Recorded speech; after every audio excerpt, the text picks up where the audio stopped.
Everyone knows Selena Gomez as one of the most influential artists of her generation, a global superstar with hundreds of millions watching her every move. But how many people know that behind the fame, she was fighting a disease that nearly killed her, battling depression, anxiety, and a bipolar disorder that pushed her to the edge of collapse? Most people think she was simply blessed. She wasn't. In this motivational success story, you'll see how she went from hospital beds and mental breakdowns to becoming a global symbol of resilience and healing. It happened in a cold hospital room, long before the world realized how close she came to losing everything. Selena Gomez, only in her mid-20s, lay on a narrow bed surrounded by white walls, fur lines, and the quiet hum of machines fighting for her life. Lupus had ravaged her body so severely that doctors warned, without a transplant, she wouldn't survive. The surgery was supposed to save her, but complications hit harder than anyone expected. At one point, her new kidney began to turn, threatening to fail. Nurses rushed in. The monitors spiked. A small team in blue gowns fought to keep her alive as Selena drifted in and out of consciousness. Her body shutting down, her mind sinking into a darkness she could not name. And yet, that wasn't the worst part. When she finally woke up, weakened and stitched, the pain wasn't just physical. It was the heavy realization that her fame meant nothing here, that millions of followers, awards, red carpets, interviews, none of it could protect her from her own body or the crushing weight inside her chest. That moment, the moment she realized she could die despite having everything, became the silent breaking point. A point where she whispered to herself, "Maybe I'm not strong enough for this." But the truth is, that was the beginning of her transformation. Selena Marie Gomez was born in 1992 in Grand Prairie, Texas, a small town with quiet streets, modest houses, and families who stretched every dollar to make ends meet. Her childhood wasn't coated in glitter or spotlight. It was shaped by instability, uncertainty, and a mother fighting to raise her alone. Her mom, Mandy, was just 16 when Selena was born. Barely more than a child herself, she carried the weight of adulthood overnight, juggling school, odd jobs, and the bruising reality of being a teenage mom in a conservative town. The marriage between her parents didn't last long. When Selena was 5, the divorce came, splitting her world into two uneven halves: love and struggle, hope and disappointment. There were days when the electricity almost went out, days when Mandy counted change at a gas station, hoping it was enough for one more gallon, days when the fridge held more empty shelves than food. Selena remembered the heaviness of those years, the silence of a small apartment, the feeling of being different from other kids, the way her mother tried to smile even when her eyes were tired. And she remembered the emotional gaps that seeped into her childhood, the kind that children sense but cannot name, the quiet arguments behind closed doors, the nights filled with worry instead of warmth, the shifting homes as her mother searched for work and stability. Yet, in the middle of that chaos, something else was forming. A spark. Mandy was passionate about theater. She performed on small stages, community shows, local productions, barely earning much, but pouring her soul into each role. Selena, watching from the seats, was mesmerized. The lights, the costumes, the applause. It was the first place where she felt safe, where stories replaced sorrow, where pretend worlds felt kinder than the real one. But even then, childhood didn't let her escape unscathed. At school, she was shy and often misunderstood. Her clothes weren't as nice as the others. She moved schools more than once. She felt the sting of being the outsider, the girl who came from a broken home, who didn't talk much, who hid her emotions behind careful smiles. And then there were the nights, the ones Selena would later talk about in interviews, when she and her mom would sit on the floor of their tiny living room, dreaming loudly because dreaming was the only thing they could afford. One night, Mandy told her, "We might not have much, but we have each other. And that's enough to start." That sentence lived in Selena for years. But hardship has a way of leaving shadows. The insecurity of those early days, financial instability, emotional turbulence, the fear of losing the people she loved, planted seeds of anxiety that she would battle long into adulthood. The cracks in her childhood didn't break her, but they shaped the way she carried pain. Quietly, internally, with a smile that sometimes hid too much. And it was this mix, love, struggle, fear, ambition, that pushed her toward the path that would change everything. because from those small-town theaters and uneven childhood nights, a dream began forming. A dream big enough to pull her into an industry far harsher than anything she had known: the entertainment world. Selena's first steps into the entertainment world began not with fame, but with curiosity. She was barely 7 when she joined her mother backstage during a small community theater play. The air smelled like old curtains, paint, and cheap hairspray. Actors hurried past, adjusting costumes and whispering lines. For most children, it would have been overwhelming. For Selena, it felt like home. She asked her mother if she could try acting, not because she dreamed of stardom, but because she wanted to feel closer to Mandy, to the world that had given her mother light during the darkest days. Her first real break came when she landed a small role on Barney and Friends. Bright-colored sets, oversized costumes, cheerful songs. It was a world far from her real life. But behind the smiles, Selena carried a quiet pressure. Don't mess up. Don't lose this chance. Don't go back to nothing. When the show ended, she found herself adrift. Casting directors told her she wasn't expressive enough. Too shy. Too quiet. Not Disney enough. She auditioned for over a year. Dozens of failed attempts, countless, will call you messages that never came. There was one audition, Selena later recalled, where she walked out holding back tears. She felt the sting of rejection so sharply that she told her mom she wanted to quit. "It's too hard," she whispered. "Maybe I'm not good enough." But hardship had shaped her resilience early. And Mandy knew that turning back now would haunt her daughter forever. She encouraged her to keep going, to try one more time, just one more room, one more casting director. Then the call came. Disney wanted her. The bright studios, the endless hallways, the stern producers who smiled without emotion. Everything felt larger than life. Selena, still young and soft-spoken, entered a system designed to polish children into stars, or break them in the process. She started with small guest roles on The Sweet Life of Zack and Cody and Hannah Montana. It wasn't glamorous. It was long hours, constant rehearsals, retakes, criticism, and an invisible pressure she didn't yet understand. Then came Wizards of Waverly Place. Her first leading role. Her first taste of real fame. But with every step forward, the world around her grew heavier. Disney demanded perfection. A perfect smile, perfect public persona, perfect behavior. There was no room for mistakes. No room for sadness. No room for the insecurities she carried from childhood. Behind the scenes, she was still a teenager trying to figure out who she was. But the cameras, the scripts, the expectations, they didn't care. Selena once said this period felt like living inside a glass box. Everyone could see her, but no one could see through her. What the world didn't know was that, beneath the growing success, cracks were already forming. Cracks that would widen in the years to come, turning her rise into a painful descent before she could ever rise again. Fame didn't arrive for Selena in a quiet way. It hit like a spotlight. Sudden, blinding, overwhelming. Wizards of Waverly Place became a cultural phenomenon. Her face was everywhere. Billboards, magazine covers, Disney Channel promos looping endlessly on millions of screens. Selena Gomez, the girl who once struggled to afford gas money, was now the global teen icon, the kind companies fought to sign and fans waited hours just to see for a few seconds. But fame, as she would learn, is a double-edged glare. On the outside, she was the perfect rising star, a lead actress, a growing singer, a style icon, a socially responsible role model. The media praised her as graceful, unproblematic, the good girl of Disney. She smiled on red carpets, waved politely, gave interviews filled with hope and gratitude. But on the inside, something else was happening. The more successful she became, the more she felt the pressure tightening around her chest. The schedule was brutal. 14-hour days on set, followed by vocal training, dance rehearsals, photo shoots, charity events, then more filming. Sleep became rare. Rest became impossible. Privacy became non-existent. And then came the internet, a tidal wave of opinions. Adoration mixed with cruelty. Millions judged her body, her voice, her relationships, her personality. Every flaw magnified. Every mistake dissected.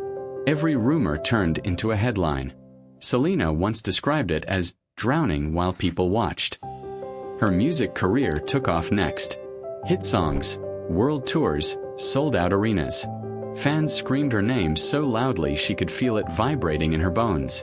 But backstage, when the lights dimmed and the cheers faded, she often sat alone. Exhausted, disconnected from herself, wondering why the success she worked so hard for felt strangely empty. During this time, she also stepped into roles beyond acting. Producing, activism, brand collaborations. The world praised her for being multi-talented, hard-working, unstoppable. But being unstoppable isn't always a compliment. Sometimes it's a warning sign. The cracks that formed during her early career started spreading. She began experiencing fatigue so intense that she could barely stand some days. Her face puffed. Her joints ached. She felt a heaviness in her body that no amount of rest could erase. Doctors initially brushed it off as stress, the cost of fame, they said. But deep down, Selena knew something was wrong. Meanwhile, the public pressure escalated. Her personal life became a battlefield. Tabloid drama, fandom wars, and online hate that cut deeper than anyone imagined. Every relationship she had was turned into a spectacle. Every breakup became a war fought by millions on the internet. The world only saw her glow, not the growing shadows behind it. And yet, through the noise, through the exhaustion, through the tightrope between success and self-destruction, Selena kept working.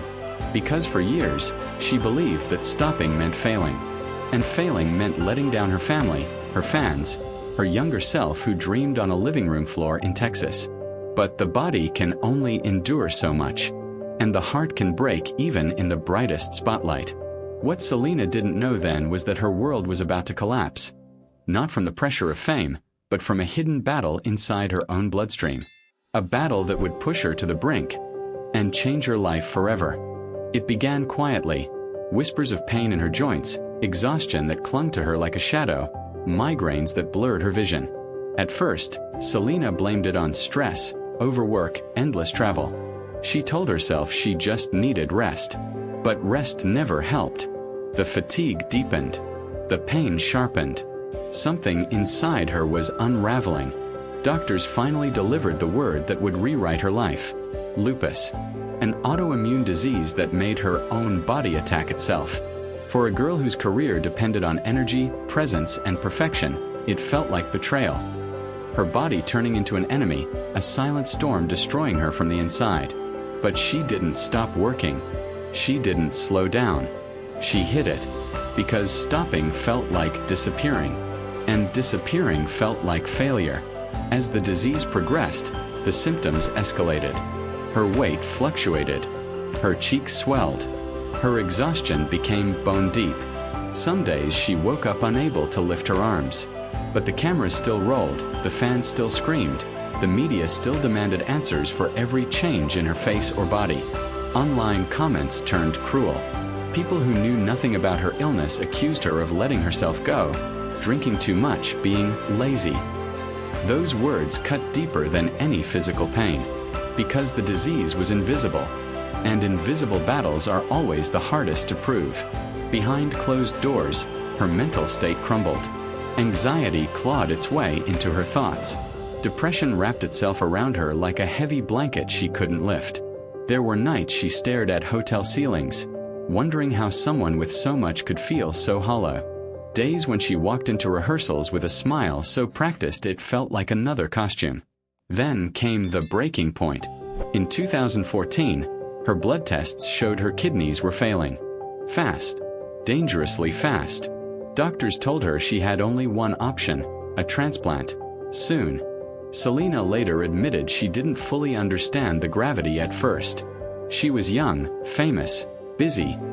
Too busy to process that her life was hanging on a thread. But the truth caught up with her quickly. Her body was shutting down. Her skin turned pale. Her heartbeat weakened. She fainted more than once backstage. And in one of the darkest confessions of her life, she admitted, "My mind can be a dangerous place." By this point, fame felt like a cage. Her health felt like a ticking bomb. And her own mind felt like a battlefield. She checked herself into treatment facilities more than once, away from cameras, away from expectations, trying to hold on to something she didn't know how to name, herself. But the worst was yet to come. Her body was failing faster than hope could keep up, and the transplant she needed, the one thing that could save her, was not guaranteed. The search for a kidney donor became a race against time. Her health was deteriorating so quickly that even short walks left her breathless. Her skin grew paler, her heartbeat weaker. She often sat curled on her couch, wrapped in blankets, fighting waves of nausea and fear.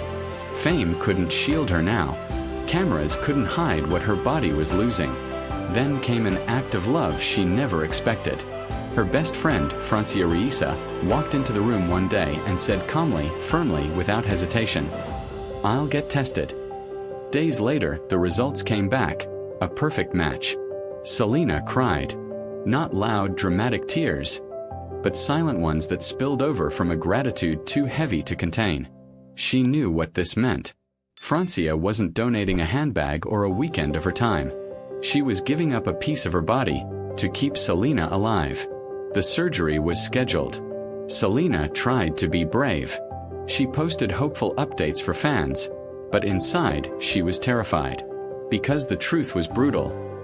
People don't always survive this.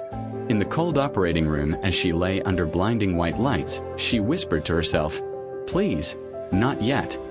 The surgery began, and at first it went well. But complications came like a sudden storm. Her new kidney started to turn. The doctors rushed. Machines beeped in frantic rhythms. Nurses moved swiftly, voices low but urgent. Selena's blood pressure dropped. Her breathing faltered. She drifted between worlds, consciousness and darkness, feeling herself slipping. Her mind, already fragile, spiraled into fear. She later described it as watching herself from somewhere far away. It took hours to stabilize her. When she woke up, pain shot through her body.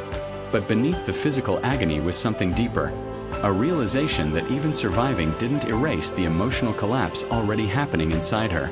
Recovery wasn't peaceful. It was slow, frightening, and filled with doubt. Some days she couldn't stand without help. Some nights she woke up drenched in sweat, afraid the kidney would fail again. And the pressure outside was relentless. The world expected her to return as if nothing had happened, as if a life-saving surgery was just a break.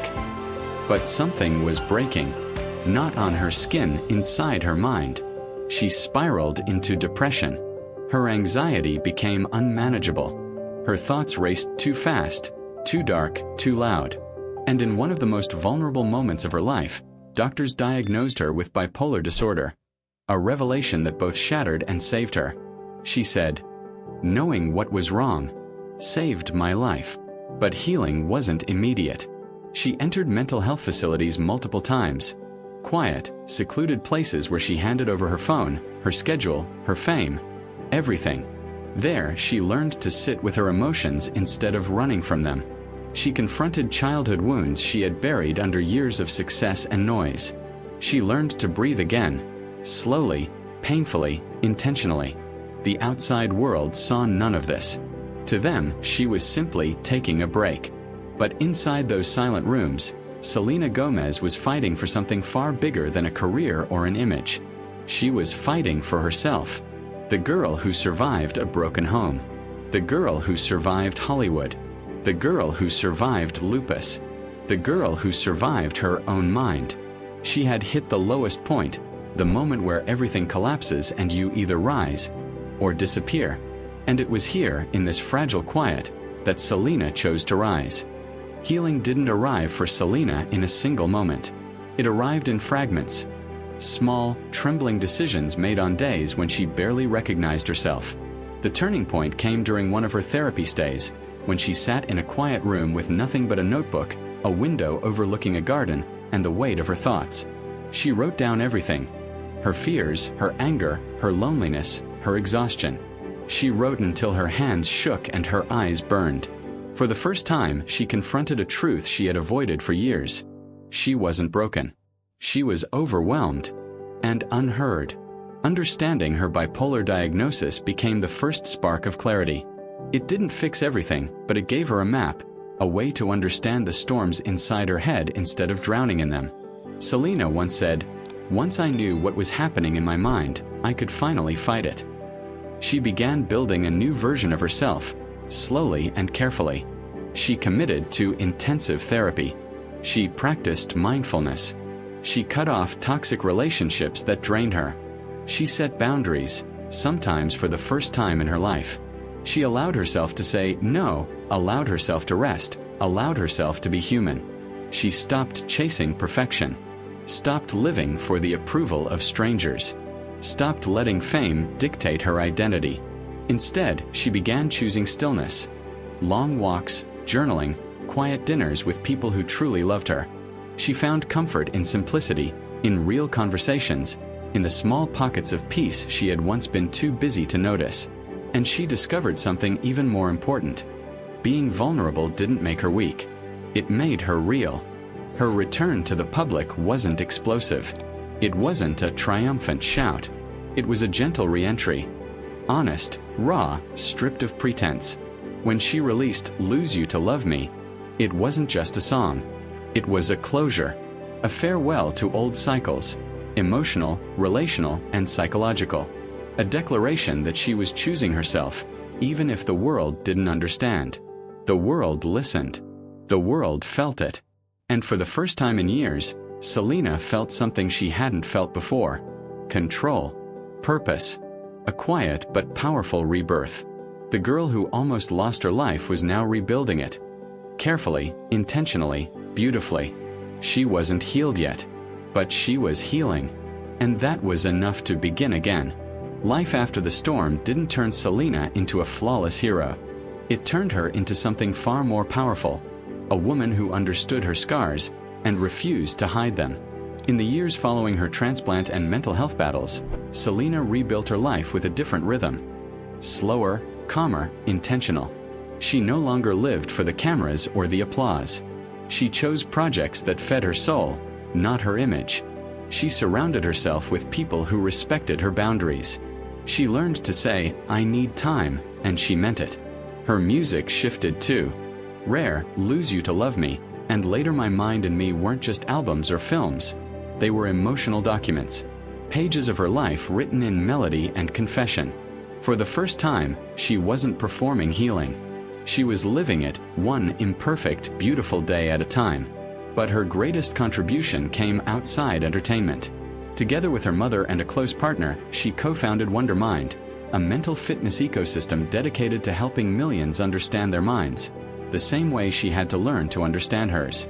Workbooks, resources, conversations, podcasts, open dialogue. Selena used her own pain as fuel to build a space where no one would feel alone the way she once did. She didn't hide her bipolar diagnosis. She spoke about it publicly, calmly, bravely, honestly, giving voice to people who didn't have the platform or courage to speak for themselves. Every interview, every documentary appearance, every time she stood in front of a microphone and said, "I struggle too," she made the world a little softer for someone else. Her influence grew beyond entertainment. Schools, therapists, advocacy groups, and young people around the world pointed to Selena as a symbol of strength. Not because she was perfect, but because she survived. Yet, her life wasn't a straight line upward. There were setbacks, days of anxiety, nights of doubt, moments where old wounds reopened.